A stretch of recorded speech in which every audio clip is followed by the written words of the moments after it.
This is a further update on the Flint, Michigan water crisis. I did a video on this yesterday, and I watched Roland Martin and his guests give their slant on it. So I just want to do a further update as to what someone else's opinion is on this particular situation. August 23rd of 2015. That's the first time state of Michigan officials learned about elevated lead levels in children's blood in Flint.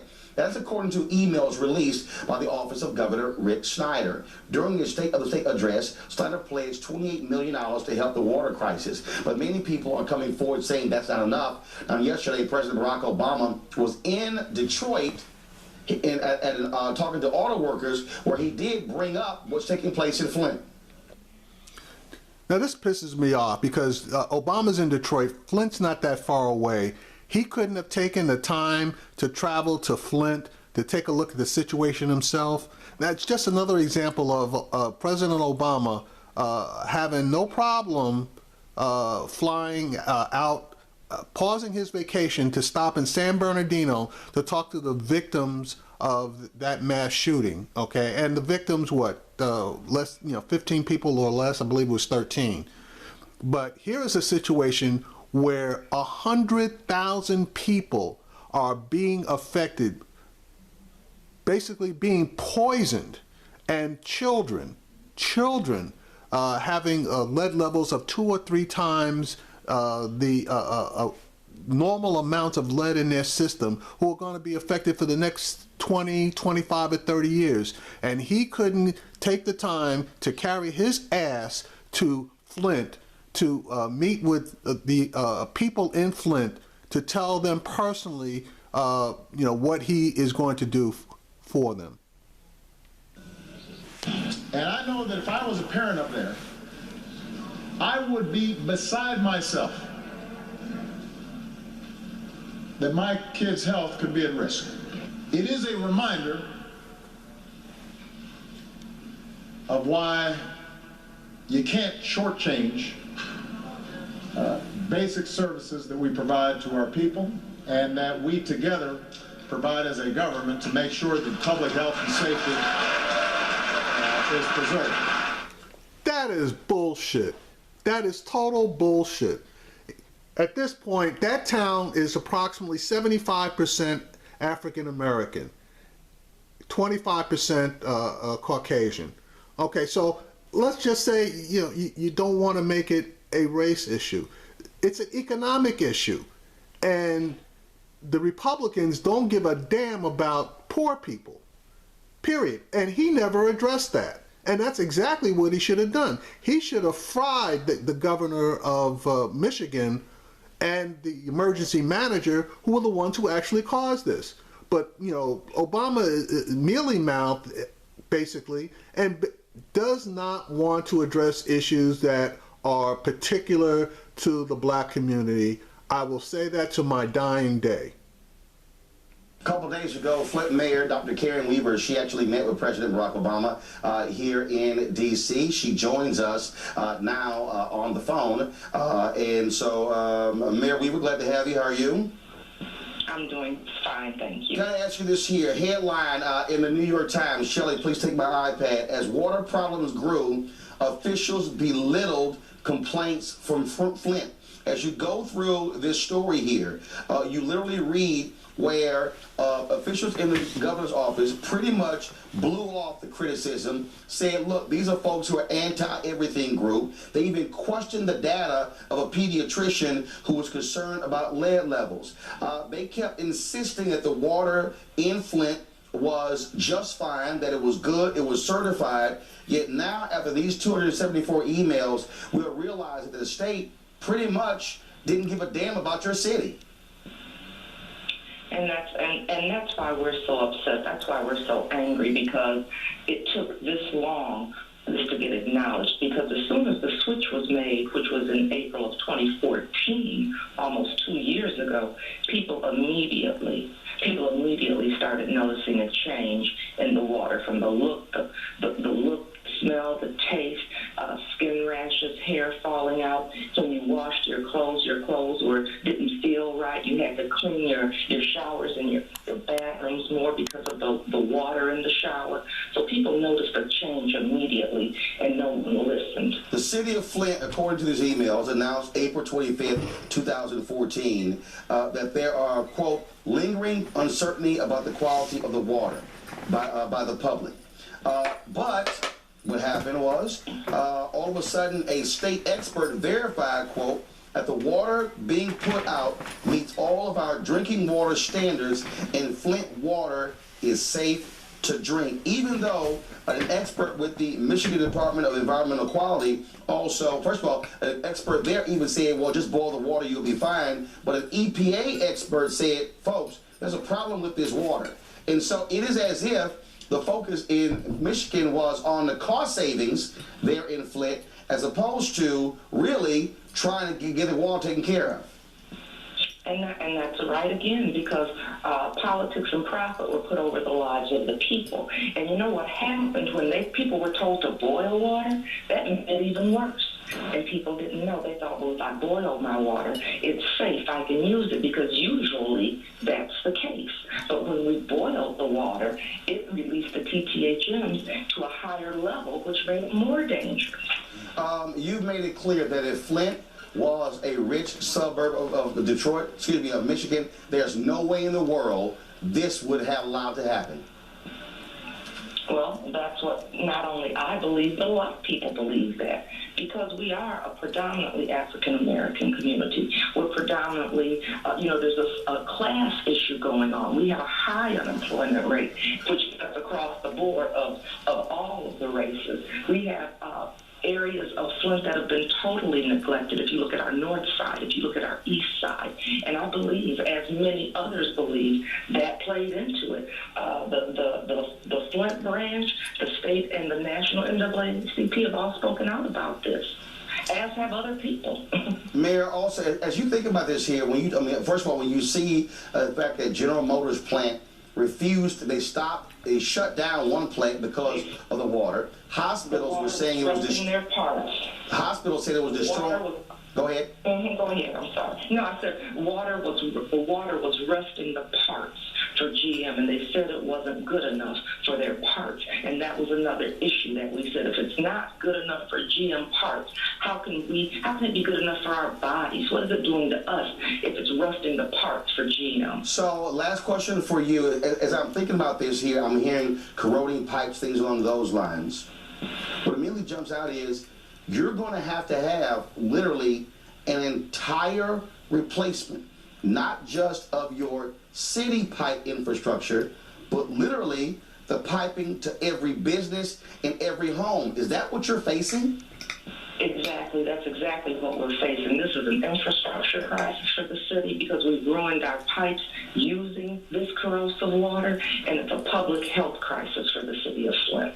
Both of those things are happening at the same time. Wow. Well, Mayor, we will certainly continue our focus on this, and we certainly thank you for joining us right here at News 1 Now TV 1. Thank you so much. All right, folks. Thanks a lot. Going to a break. We come back. I'll talk with my panel about this Flint crisis. Now, this is the other part that bothers me. You're going to see the panel up there, and the gentleman on the left of Roland Martin is a black Republican. And to me, a black Republican is an oxymoron. This guy, and again, maybe, he's inexperienced, he's not really knowledgeable, he doesn't really know how to play games, but he is in total defense of the Republican administration here. And Roland Martin ends up breaking him down completely, where he finally has to admit that if this was a white community, this wouldn't have happened. Welcome back to News 1 Now. We have our panel, of course, Scott Bolden, attorney. We also have Paris Chenard, Republican strategist. We have Carmen Berkeley, Civil, Human, and Women's Rights Director for the AFL-CIO. And we also have Dr. Wilmer Leon, of course, a radio host, Sirius XM Radio. Folks, I want to start with Flint. This is an absolutely unbelievable crisis. The governor, he apologizes, but it is clear his office totally blew these people off, and they made this problem worse by ignoring it. In any modern industrialized water is one of the fundamental elements that makes you modern and makes you industrialized. This is problematic on a number of levels. It is environmental racism. It is a total disregard for human life, which could wind up being criminal issues, because one of the things, when you look at domestic terrorism, one of the things they're always concerned about is protecting the water system. Right. So what's happened here is intentional switching to a known polluted source of water. Paris, the governor says, look, this is not a political thing, but I'm sorry. I mean, here you have a city, 56% black. They call it all a Democratic city. They send an emergency manager in, take it over because of finances, and his administration has now made this worse. I mean, you're talking about, when I ask that question, you're going to have to replace the piping of the entire city to every home, every business. I think the rush to judgment to make this a racially political issue, I think, is dangerous. There's no evidence that says that initially that the governor's office knew that the water supply was going to be tainted, and they purposely did this. It was, in fact, a financial decision that they did to save resources in Flint. Now, Well, first of all, no, we had a homeowner yesterday who said, we never even ate fish out of that river because we knew it was bad. Been known to be polluted for years. right, but for you to make the claim that Governor Snyder, a Republican, knew firsthand that there was lead. Did I say that? When you say that it was racist, and the reason why they did racist environmentalism, you make the underlying claim is that the governor knew that the water in Flint was somehow going to purposely harm the Everybody residents. knew the river was polluted. And in 2015, there are emails that even say that they knew. So why are we just having a state of emergency in January of The 2016? people at the University of Virginia knew the water was polluted. The EPA knew the water was polluted. So then, so the bigger question is, why did it take 2 years for this to come? What was the mayor doing? Why did they? No. I just read where the city of Flint, Michigan released a statement questioning the water. The governor's office in these emails The governor blew off. I don't give a damn if he released it. He released it because he get his behind kicked. And hold on, Paris. It's a community of complainers, And we are going to ignore them. And the governor also released it because the Detroit Free Press ran an editorial blasting him, saying release the emails. But April 25th, 2014, the city of Flint releases a statement saying, hey, there are complaints about this water. Right. So the question- And I mean, not only is it about racism, it's also about corporate greed. At the end of the day, there are huge tax cuts that came to the corporations. $1.4 billion is what it's going to take to save this entire situation. Stop. $2 billion have been given back to Republicans and to the corporations in Michigan. The State of the State addressed by the governor said it all. Be careful drinking that water. He's admitted that. Racism. This is, well, okay, I'll do one better than racism, okay? Let's say it's race neutral. Let's call it criminal negligence. Let's call it impeachment. Let's call it grand jury investigation. Let's call it all of that, as well as the civil liability and exposure to not just the city, but to the citizens. We don't have to get into racism. You don't want to do that? That's fine with me. Okay, criminal negligence. Where's the prosecutor? No, we're sticking to the facts. When is the impeachment process before Wait a minute, the state the legislature? Attorney General, first of all, said, I'm not investigating anything. You're a Republican or a Democrat? Okay, then, that's my point. Then it became public pressure, then went, okay, I'm going to go ahead and investigate. And the pressure Don't we has to also have de continue. jure and de facto racism? Absolutely. And so we don't have to necessarily see that the law said that this was race-based. We can look at the facts. We can look at the people that have been affected by this. My question, Paris. We can look at the people that were in charge of doing this, and we can determine that as a result, a disproportionate number of African Americans have been affected by this. Paris, real quick, do you believe this? That if this was a 56% white suburban Michigan that was middle class to upper class, this would have been allowed to continue for this long period of time? You could even were they even Wilma, I asked you the question, Paris. I don't think so, but I also think that this governor has done a great job when it comes to the efforts to rebuild and revitalize Detroit. Which We ain't talking about Detroit. No, we are not. No. Wait, I am not talking about Detroit. I am talking about the water crisis in Flint. Do you believe that if this was a city that was 56% white, that was middle to upper class, that the governor's office would have called them complainers, would have blown them off, and this would have gone on this long? Probably not. Game, set, and match. Anytime you can get a Republican to admit that they are biased against poor people, you have won the game.